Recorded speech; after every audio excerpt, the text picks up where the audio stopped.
it's Jennifer with Astro T Astrology. Welcome back to my channel. I'm glad you're joining me today. We are talking about the big transition that's coming on. So if you've done any searches for any astrology stuff, you have to have seen the big transition for Pluto moving into Aquarius. Now this is going to be taking place on the 23rd, and it's about 8:14 a.m. that it makes its ingress into Aquarius after being in Capricorn for about the last 20 years. So now this is going to be a little sneak peek of what's going to come. So this Pluto is going to move into Aquarius, but then it's going to go retrograde and it's going to move back out in a couple months and then go back in around January of 24, come back out for a bit and then go back in. So this is the time that you really want to look and see what is a sneak peek of changes that are going to be taking place with this big transition. The reason this is such a big thing is because it takes Pluto so long to go through the through the zodiac, that the last time it's been in Aquarius was back 1778 to 1798. So this is the time that the Revolution, the American Revolution, ended. This is when they signed the Constitution and the Bill of Rights into the Constitution. This is the time we got our first actual United States bank, and of course when we got our first president. So a lot of huge things happened back when Pluto was in Aquarius back in the 1700s. So what does this mean? So first we want to know, what does Pluto mean? So some keywords about Pluto is transformation, is something that changes, that you can't go back. It's kind of a fear and dread. There's a death and rebirth. That is mostly kind of a figurative type of thing. So a death of the old ways, rebirth of the new ways. Upheavals, unearthing, and even like a unveiling of a darker side. So these are kind of like the symbols and themes we're going to be looking at. So this makes me think, you know, a lot of what's going on nowadays in the world. And what about Aquarius? So what does Aquarius mean? So Aquarius is a sign that's ruled by Saturn. It's about laws. It's about creating new laws, creating new rules, creating new boundaries.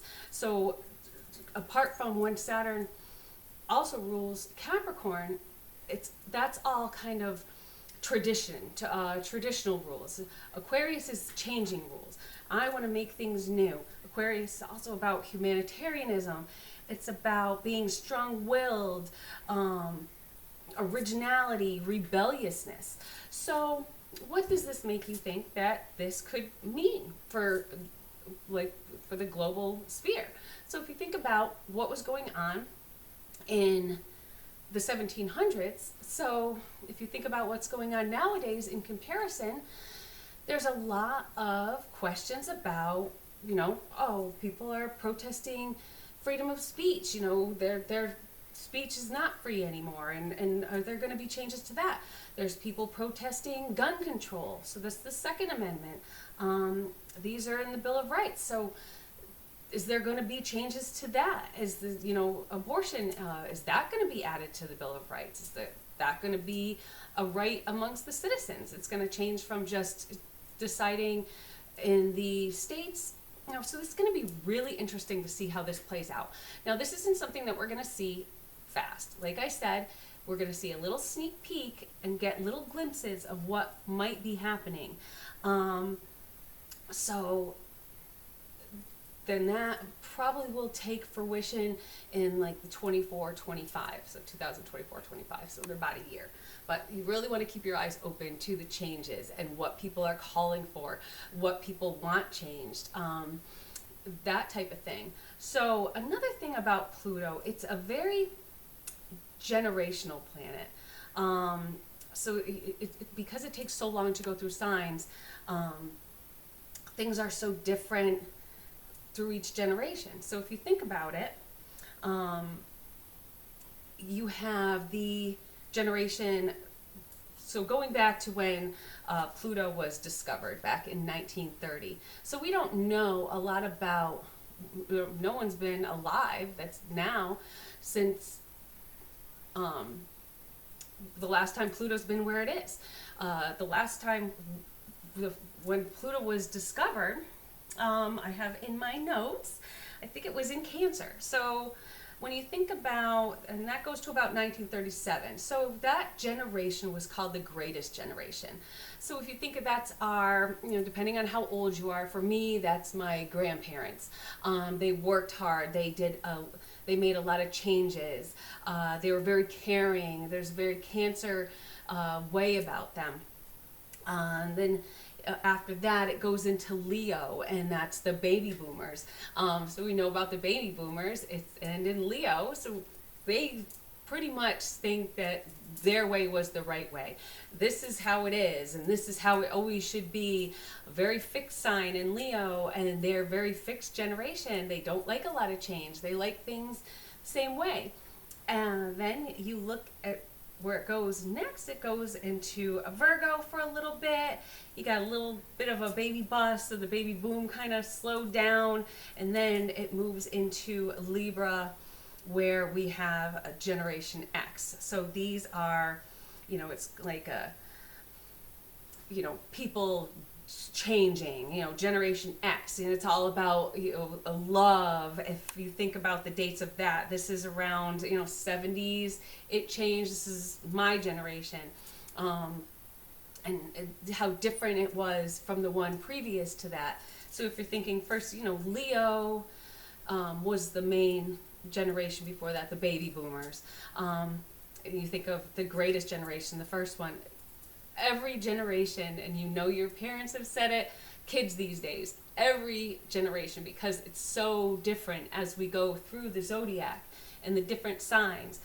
Cancer is all about caring, nurturing, raising your families, doing, Leo is about, strutting and becoming something and really, putting yourself out there. You want the world to see you. We had, a lot of new things with movies and making movies and that really developing, and so people, a focus was on people, and it was surrounding them just like a Leo.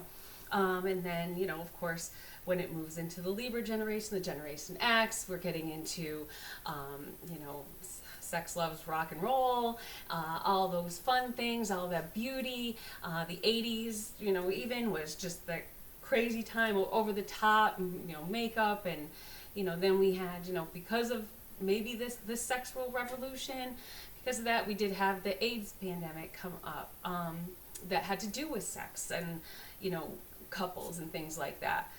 Differences in couples that really started coming out and being accepted, that weren't just the norm, the male-female, and couples were being accepted as being different.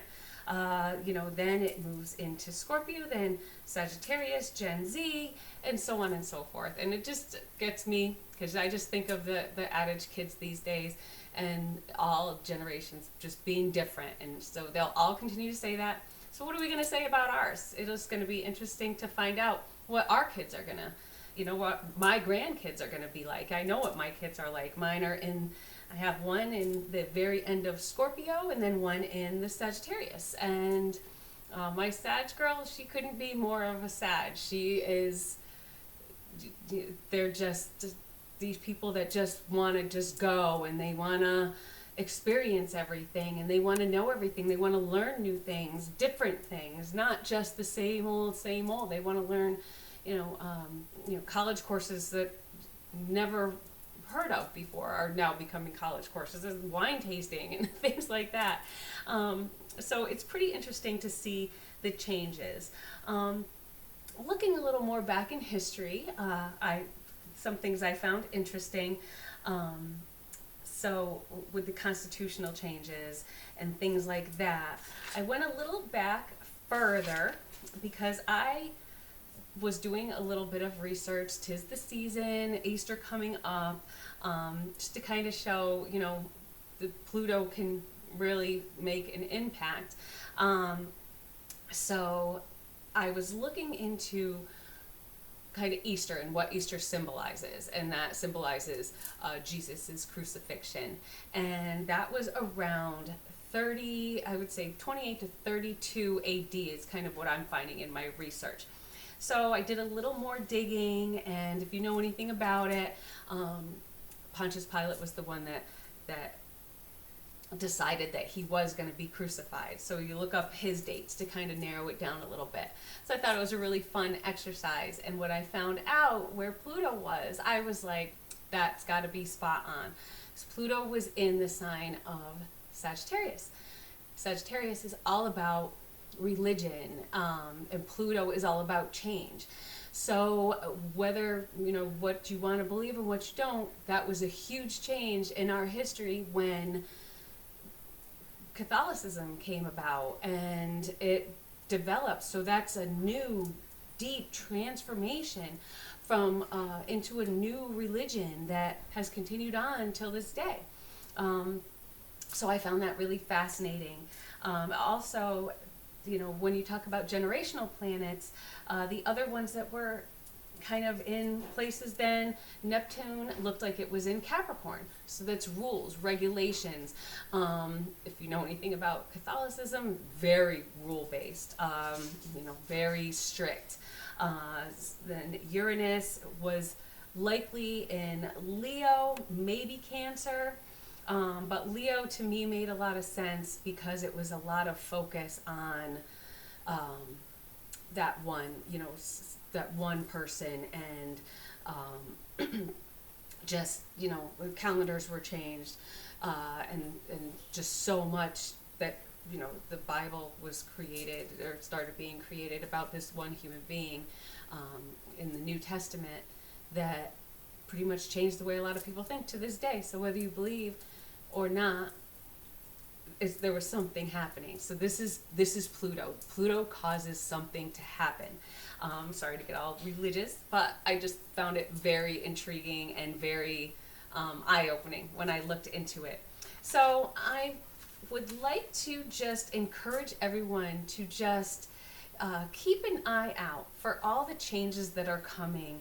You know, any sneak peek. So if you see, you know, a lot of it, I think it's going to be, you know, globally could be the same, because whatever happens in the United States usually resonates around the world, and you know, we all kind of grow together as a globe, as the Earth, and you know, Europe and United States and Canada, and you know, we all kind of, you know, take on the same changes. And you know, so it'll be interesting to see what people are fighting for, what people want to bring that change to. Is the Constitution going to get changed? Is the Bill of Rights going to get changed? It's going to be really interesting. So Pluto, you're something special, and we're going to be moving right from Capricorn into Aquarius. So y'all got to keep your eyes open. So I hope you enjoyed this video. So please like it. And also please subscribe to my channel, and if you hit the little bell, you can get updates of new videos coming out. I would also love to see where all y'all are from. I'm said in multiple videos that I'm from New England, so if you just like to put, hey, I'm so-and-so and I'm from this place, I think it would be really interesting and really fun to see how this plays out for all of us. And if you'd like to add a little bit in about what you think might be the huge changes that Pluto is going to bring, I think that'll be really interesting as well. So I hope you enjoyed this video again. Again, please like and subscribe, and I look forward to having you come back to my other videos. So if you want to see how this kind of resonates in your chart, where this might fall, please contact me at astrotiastrology@gmail.com, or visit my website at astrotiastrology.net, or you can go to astro.com and make your own up. So we've gone through the wheel many times to see how things would play out. I'm not going to do that today. I can do that in another video because we're going to have one about the Mars changeover coming up, and I think that one's going to be a lot of fun too. I got a really good story for y'all, so I hope you tune in. So, all right, have a great day, enjoy the spring, and we'll see you soon. Bye-bye.